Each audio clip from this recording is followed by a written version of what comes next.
Un día señalado de 1873, Filoteos Virenios, obispo de Nicomedia, se encontraba hurgando en la biblioteca del monasterio del Santo Sepulcro en Constantinopla, probablemente buscando alguna lectura edificante.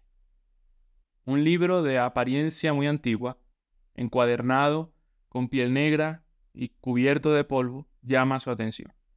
Al abrirlo, encuentra 120 hojas de pergamino en excelente estado, escrito a doble cara y de una misma mano.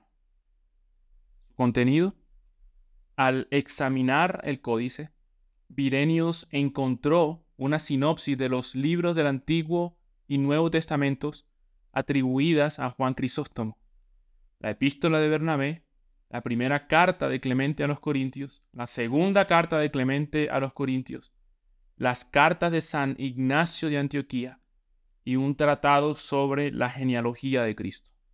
En la última página se encontraba una breve nota que decía: acabado en el mes de junio, el día 11, día tercero, en el año 6564, por la mano de León, copista y pecador. Virenius estaba familiarizado con estos documentos que se remontan a los primeros siglos del cristianismo. Sin embargo, había también un documento que Virenius nunca había oído. Por esa razón, no le dio ninguna importancia al principio. El título decía: la enseñanza del Señor transmitida por los 12 apóstoles. Este es el documento que más adelante sería conocido simplemente como Didache o Didache, que es un término griego que significa enseñanza. El descubrimiento del códice sucedió en 1873, pero en 1875 ya se habían publicado las 2 epístolas de Clemente de Roma. De hecho, esta fue la primera vez que ambas epístolas se divulgaron de forma completa, editadas y además con un prolegómeno y notas por Filoteos Virenios. Por supuesto, la publicación de las epístolas de Clemente concentró la atención de los académicos en ese momento. No hay otra explicación para entender por qué la Didache no recibió la debida atención. No fue sino hasta 1878 que Virenius examinó el códice con más detenimiento y entonces pudo darse cuenta que esta enseñanza de los 12 apóstoles era la única copia de un documento del primer siglo y que aunque los padres de la iglesia se referían a ella, había desaparecido y permanecido escondida por casi 1000 años hasta que fue descubierta en ese monasterio en Constantinopla. De hecho, la Didache fue uno de los escritos más venerables del cristianismo antiguo. Es citado por Eusebio de Cesarea, Atanasio el Grande, Rufino de Aquileia y Jerónimo de Estridón. Además de esto, su estructura sirvió como modelo para otras obras de carácter disciplinario y litúrgico, como es la Didascalia de los Apóstoles, la Tradición Apostólica de Hipólito de Roma y las Constituciones Apostólicas. Frente a esta nueva consideración, Virenius retoma inmediatamente su labor crítica y 5 años después se produciría una gran excitación al publicarse esta obra que ofrece un cuadro de la vida de las congregaciones cristianas de Palestina o Siria en tiempos de los apóstoles. En 1883, Virenius aparecería nuevamente en la escena con el siguiente anuncio: la enseñanza de los 12 apóstoles, publicada por primera vez a partir del manuscrito de Jerusalén, prolegómeno y notas por Filoteo Virenius, metropolitano de Nicomedia, Constantinopla. Desde su publicación, la Didache ha estado en el centro de todas las investigaciones sobre el cristianismo primitivo. No tiene la estructura de una carta, como las epístolas del Nuevo Testamento o la que estudiamos en videos anteriores, o de textos como los evangelios, sino que es más bien un manual, un cuerpo de instrucciones. ¿Específicamente sobre qué? Bueno, la Didache está conformada por 16 capítulos. Los capítulos del 1 al 6 son una instrucción catequética usada para preparar a aquellos que iban a recibir el bautismo. Los capítulos 7 al 10 son una sección litúrgica. Aquí encontraremos instrucciones en relación a los ritos de iniciación cristiana. Esta sección también refleja las oraciones, los ayunos, las prácticas bautismales y eucarísticas. En esta sección también encontraremos instrucciones sobre cómo tratar con los profetas itinerantes y los cristianos ambulantes. En los capítulos 11 al 15 encontramos una sección disciplinar. Aquí veremos la estructura, la forma en que se establecieron los ministerios y las costumbres que identifican a estas primeras comunidades. El capítulo 16 finaliza con un epílogo escatológico, una exhortación a la vigilancia con tintes apocalípticos que hacen un llamado a prepararse para la venida del Señor. La Didaché es una guía para la vida cristiana, un cuerpo de instrucciones sobre la catequesis, la liturgia, los ritos, la disciplina y los ministerios. Todo esto acompañado con una firme advertencia a la vigilancia en virtud de la segunda venida de Jesucristo. La composición de la Didaché se ha establecido alrededor del año 70 después de Cristo a los años 96, 98 después de Cristo. Si bien este margen es bastante amplio, la determinación de esta fecha se ha hecho en consideración de su evidencia interna. La razón para mantenerla cerca de la era apostólica tiene que ver con la forma en que se describen la liturgia, los ministerios y las instrucciones catequéticas. La Didaché nos muestra a una comunidad que aún está abandonando las costumbres judías.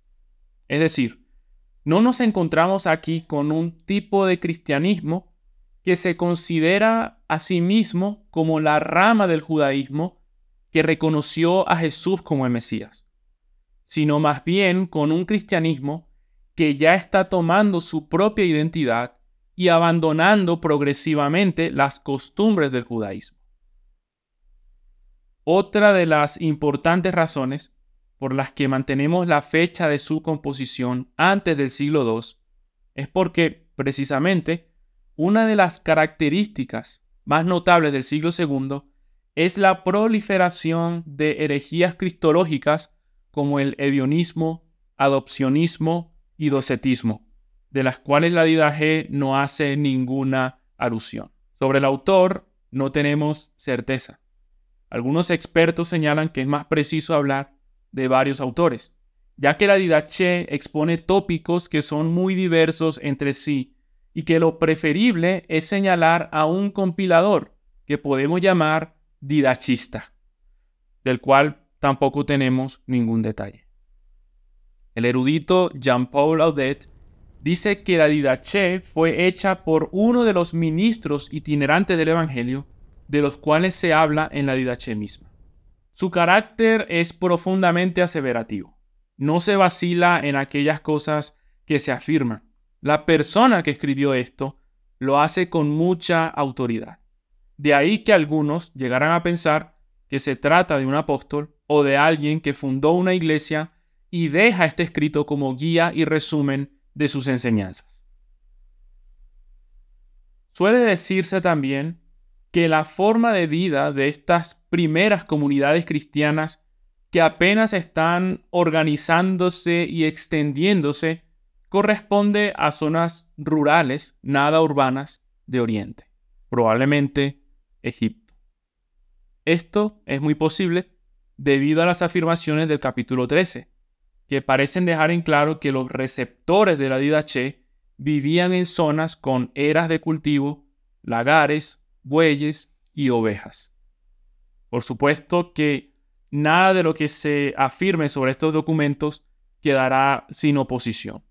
Algunos creen que las referencias en la Didaché misma sobre el trigo esparcido por las montañas, o la referencia al hecho de que es posible que no tengan agua para bautizar, excluye inmediatamente a Egipto, que es evidentemente un lugar con abundante agua.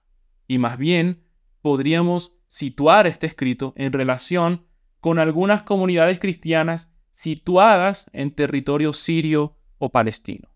El testimonio de la Didaché resulta fundamental para comprender la forma en que las primeras comunidades cristianas se organizaron, cómo vivían su fe y cómo experimentaron la transición del mesianismo judío a una vida liberada por Jesucristo, su mensaje y la esperanza en su venida. Parte de su importancia reside también en que, en palabras del historiador Philip Schaff, la Didaché llena un vacío entre la era apostólica y la iglesia de la segunda centuria y arroja nueva luz sobre cuestiones de doctrina, culto y disciplina. En esto reside su interés y su significado.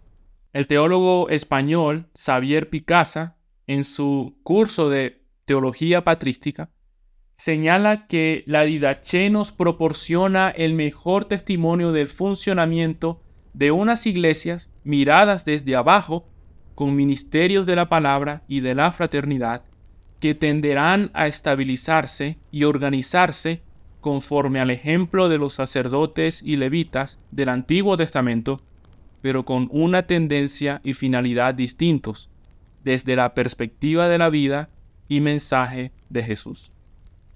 La Didaché nos sitúa de esa forma ante la primera teología de una iglesia, donde con la figura de Jesús resulta esencial la vida de las comunidades, entendidas como espacio de maduración humana.